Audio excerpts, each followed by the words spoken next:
All right, hey everybody, welcome to Diamond Revolution podcast again, and we're gonna do one of our little hitting tip shorts here. So we talked about a little bit one of our last hands-on videos, training videos about the bottom hand, the path. Coach G showed us a nice little drill with that soft electrocise ball, and working on the direction of the bottom hand.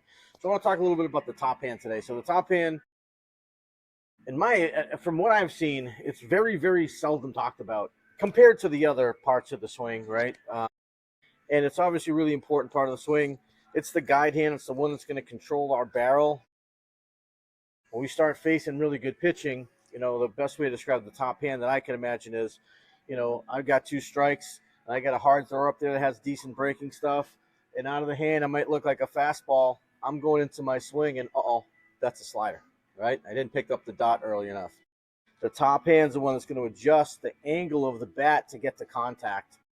So the path of the barrel, I should say, is going to follow the top hand. And so one of the things that I see all the time, I know Coach Z sees it, lots of coaches see it, is the back elbow of the top hand getting trapped underneath the wrist, and it looks like this at contact. And so we want to work a little bit on slotting, okay? And I don't know, do you call it slotting? You might call it something different. Yeah, I call it slotting. I'm all over the place with the words. You know what I mean? The word of the day? Yeah, yeah. So, and I call it slotting for this reason, is that, like, it does come in, right? The bottom elbow is going to come down, right? The barrel is going to work backwards first, as he's about to show you.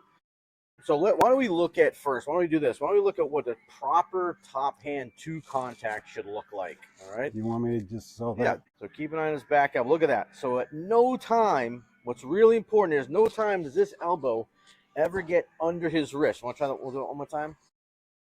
It stays behind the whole time. The whole time. Okay. Now, if we back up, that's perfect. Okay. I'm going to go contact one more time, and then we're going to go why it's important to get there. So obviously we want to play chicken with the baseball. When he's here, now he can extend through contact on a straight line. Look at that. Keeping control of the barrel. The barrel never snaps ahead of his wrist. That's going to keep us in the zone longer. That's going to, reduce our swing and misses. Really important. It's going to increase barrels, all that stuff. So now, can you do it the wrong way, right? Getting the elbow, getting trapped. And look what it does, okay? So the first thing, look at this. He's nowhere near the barrel. Okay, his hand's extended way away from his body. So when you see, if you're a player and this happens to you, if you're a dad or coach and it happens to your players, the result is you're going to hear a weak sound of contact. If it's wood, it's going to sound like you hit it with a rolled up used paper towel tube, right? If it's metal, it's going to sound like you're hitting it off the grip, because you probably are. And it's weak contact. It's either a flare to the opposite side, usually of the infield oftentimes, or if they adjust their time and they get out in front of it and they end up hooking it, which we'll show you in a minute. That position is a very, very weak position. And if you can go back there, actually just kind of go through, show what it does to the rest of the swing. So you see it's going to hang the barrel back, and it's really going to make him come behind the ball and around the ball in this big circular motion, right? And we want to stay in a straight line with the barrel as we can once we get to the contact point. So again, we're just staying behind the straight line of the path of the pitch, okay? So we'll do one more the right way, and you can see the difference. And maybe we'll do this with a bat next so they can see the barrel a little bit better. Yeah, it's a better idea. Right. So this will kind of give a better view of where the barrel is when done properly. Boom, right? Sweet spot, barrel, elbow back, good extension through contact. And now let's see the contrast real quick of the bad way. You'll see, look at that, off the hands. Okay, so that's obviously not where we want to make contact. We want to keep our hands in close, right? And as Coach Z showed there, when the top hand starts turning, the elbow stays behind the fist, should be behind the fist at contact, so that now we can extend through. Again, we're a little bit early, barrel. We're a little bit late, barrel, right? It's just a matter of line drive over the shortstop's head. Coach Z's a lefty, right? Line drive to center, over the center fielder's head, right? Or maybe even, a little bit to the right side of second base, but they're all barrels, and that's what we want, right? One barrel after barrel after barrel. You start hitting the ball down towards the label, not going to have a lot of success there. Mike, I got a good question. Yeah. Everybody talks about knob to the ball. Yeah. does that initiate with your hands and arms first? Or do we want to keep our hands in a good hitting position? Great question. And work to that spot. Yeah, so we don't want to initiate with the hands, okay? And the swing all starts with the lower half. Coach E showed us, gave us a good example of what it should look like that second time. So this load position, I think we talked maybe a little bit one other video. That load position, once he's there, those hands really don't move much, okay? As he turns, the top hand's turning over like we were just showing, bottom hand's staying still. Look at this. Now, if he unwinds his swing, watch where his hands are. Good. I'll go to contact here. Now, if you just, now watch this, everyone. So, Z, if you can just kind of back your swing up. Look at his hands. Didn't move. They didn't move. They're already right back where they were. That's how little the hands are used. You have the lower half in your core. Bring your knob inside the ball like he just showed. That's important. I always likened it to, if I'm swinging with my upper body, my arms and hands first, that's like the baseball equivalent of shooting a basketball and then jumping in the air, right? Yeah, sure. Using the big muscles first. Absolutely. Yep. Absolutely. So what do you think is an easy drill for kids to start? Well, I like your drill. I like the catching drill. Okay.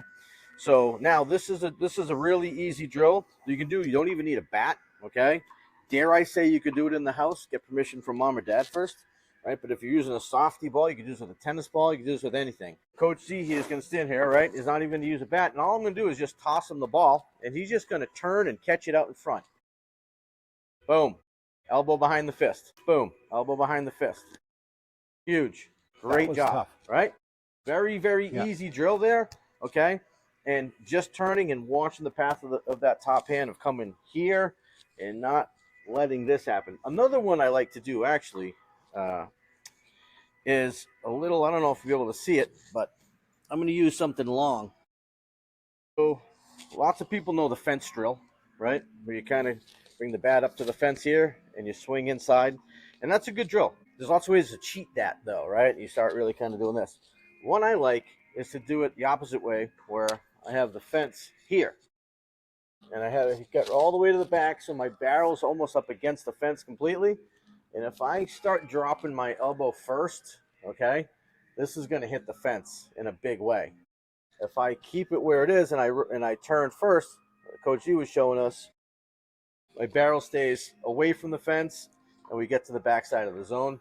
That's another drill. What do you have? Do you like anything? I know you love the catching one. Yeah. I think also what is very actually with that is you could do the catching drill or just have a stick or a bat out in front of you and just work. Actually, you could, and it's very simple. Yeah.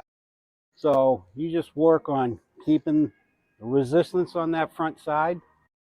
Okay. Boom. Okay. Same thought process. Get to that spot.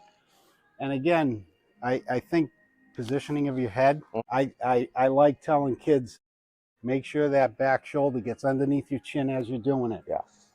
Boom. In order to do that, that head's got to stay in a good position. Yep. You know? And that's going to make sure you're not pulling off of the front side. So this is a good drill for both, right? Because you're kind of keeping your front side in here, right? You can't do this. You're going to drop the stick. Mm-hmm. And you're getting work on the top hand path. And you don't have to be worrying about pitchers or balls getting thrown at you. Very simplistic. Okay, the stick is the ball. Okay, you're resisting, knob to the ball, work that punching action. Okay, keep that head, at least over your toes, maybe a little forward. I like that. I like that a lot. And I've seen a few, I think, might be Alex Bregman. I've seen some guys have actually even hitting the ball off the tee with doing something similar, maybe without the pole. But this is a great drill. Anything you do at home, right, where, look, here in New England, it's going to be less than 30 degrees in a couple days, right? So something you can do in your room. It doesn't even have to be a bat necessarily. Cut a broom handle off. It's something just to hold your hand. Roll up a magazine. Those don't exist anymore, but you just work on something you can grip and things that you can do on your own. If you do this for 5 minutes, 10 minutes a day, it's going to seriously improve you. And then when you have the chance to hit in the cage or outside, you can start working on those top hand swings. But get someone to throw a little tennis ball. what we just showed is I think it was maybe 6 feet away from Coach Z, tossing him the ball, and then this one here. So good drills. Very So cool. that's the top hand. There's more to it, but that's the basics, and we'll talk more soon. Excellent.